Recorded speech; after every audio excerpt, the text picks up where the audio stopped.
Hi children, very good morning to all of you. This is D.V. Gopinath.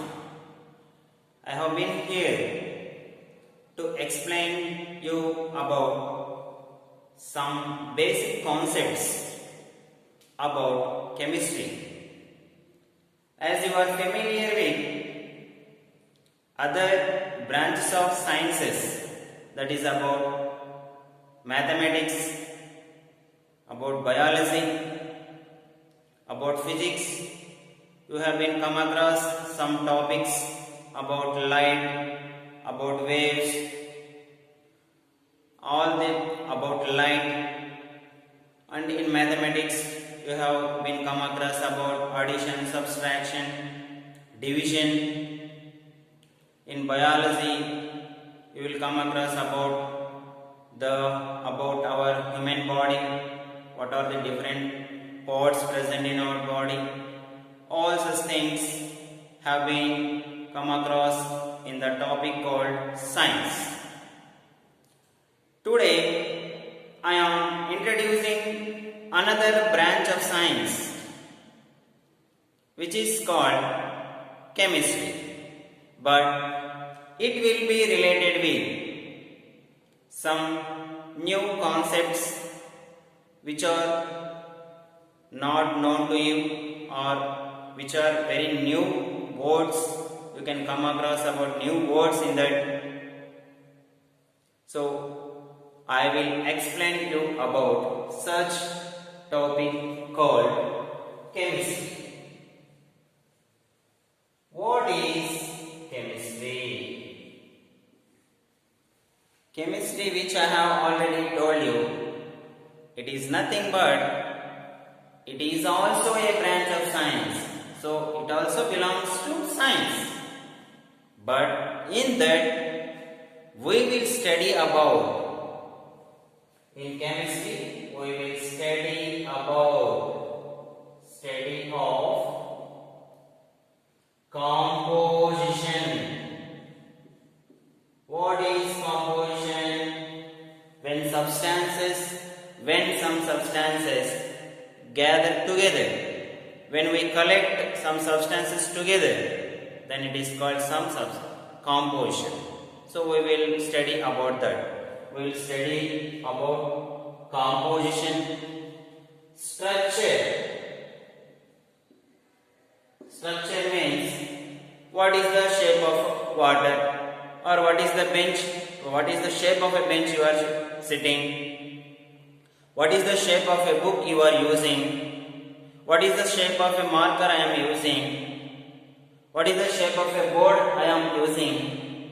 Like that we will study about structures of some compounds which we are using generally in our daily life. That is, so study of composition, structure and properties of matter. Properties of matter. So this is all about the thing which explains about chemistry. So chemistry is the branch of science which deals with the study of composition, structure and properties of matter. This thing you should know very clearly. So what is matter? Matter is nothing but it is anything in the world, anything around you, anything you are using. Here I am using a marker. I am writing it on the blackboard. I am using a duster. I am using a chalk piece. You are sitting on a bench. You are writing with pen. You are using your snacks box. All these things, everything, you are smelling something. You are eating something. You are getting fresh air. All these things, everything around you, which is nothing but a matter. So matter is anything that has some space and that has some mass and occupies some space. So anything around us which has some weight, everything you are using, it has some weight and it occupies some space. For example, you are placing a bag on your bench. It is occupying some space. You are sitting on a bench. You are occupying some space. Like that. So, here, matter is anything that has some space or occupies some space and it has some weight. You are having some weight. Your bag is having some weight. Your lunch box is having some weight. That means it is also a matter. So matter is anything which has some mass and occupies some space. That is called as matter. Now, in our topic or in the syllabus which I have given to you in the 8th class is about the materials, about metals and non-metals. That is the only topic which is related to chemistry. So we shall start about that what are metals and non-metals. Before going to that, students, children, have you seen the periodic table? If you have the periodic table, please refer to the periodic table. In that, various elements are placed in it. If any children will have or you have an idea about periodic table, it will be like that. It will be in the shape like this. See here. If you do not have an idea about this, in any shop, in any bookstall, the periodic table will be there. It will be a cost of 2 rupees or 3 rupees. Please purchase it and then you can see the periodic table. What is the importance of this periodic table? In olden days, in earlier days, when human beings progressed their civilization, some of them has the age is called as Bronze Age. Some of the ages is called Iron Age. Why they are called like that? Because they have used the bronze for everything. They have invented the metal bronze. That's why it is called as Bronze Age. Some of the persons or human beings using their civilization, they have invented the metal iron. So that's why it is called as Iron Age. Like that, various ages have been discovered in the previous years. After the development, various scientists have come across and they have invented some elements. Majority of the elements are found in earth crust.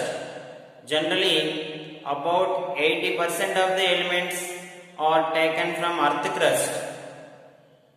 And when they are invented from the earth crust, they should be placed. If they placed, then only we can study about them. If they invent the element and they will not, if they not introduced about it is waste. So that's why the elements which are, all the elements which are invented, they should be placed somewhere. So the elements which are invented are placed in one table. That table is called as periodic table. The elements which are invented are placed in a table in some order. That table is called as periodic table. It will be like this. And that the substances which are placed in the periodic table is called element or elements. What is element? It is the pure substance. Element is the pure substance. Element is the pure substance. What I am telling, repeating. It is the pure substance which cannot be further divided, or it consists of only single atom. Element is the pure substance which contains only one kind of atom. Which contains only one kind of atom. Here I am using another word called atom. Atom is also smallest particle which cannot be further divided. Very smallest particle. We cannot see that. Such small substance, that is called an atom. So, pure substance, element is the pure substance which contains only one kind of atom. Here the elements, the scientist called Lavoisier. Which is the what is the scientist name? Lavoisier. The scientist called Lavoisier divided the elements into three types. They are metals, non-metals, and metalloids. Metals, non-metals, and metalloids. So the scientist, who is the scientist, divided the elements into metals, non-metals, and metalloids? The scientist called Lavoisier. So he is the scientist. He has divided the elements into three types, which are metals, non-metals, and metalloids. Now we will discuss about metals. What are metals? What are its properties? Here, the substances which are hard. The substances which are hard. Hard means hard substances like stones. So which are hard, which are shiny, which have the nature of shining. So if we wear colorful dress, it is very shining like that, we will tell. So that is that property. Which are very hard, which are shining. Ductility. This is very important. Ductility. What is ductility? Ductility means they are forced into the, they are harmed into the, they are introduced into the another substances. For example, if you take a wall, aluminum sheets can be introduced into the wall. So if you wear some iron sheets on our houses, they make hole on the wall and they are introduced the iron sheets into them, inside them. That is the nature. The word can be taken as ductility. So for which they have the property? For metals only. That because they are hard, they can pass through the metal also. That property is called ductility. So they have the property of ductility. and also the substances which are hard, which are shiny, which have the property of ductility and also malleability.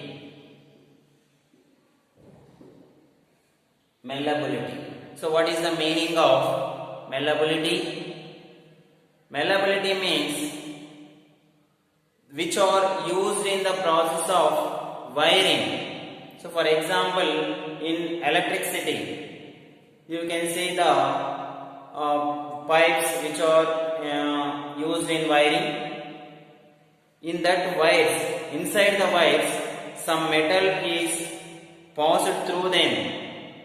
For example, if you see the wire, if you open or if you remove the plastic which is present on them, then there is a presence of some metals which is copper, aluminum, like that. So malleability means these have the property which can pass through the wires.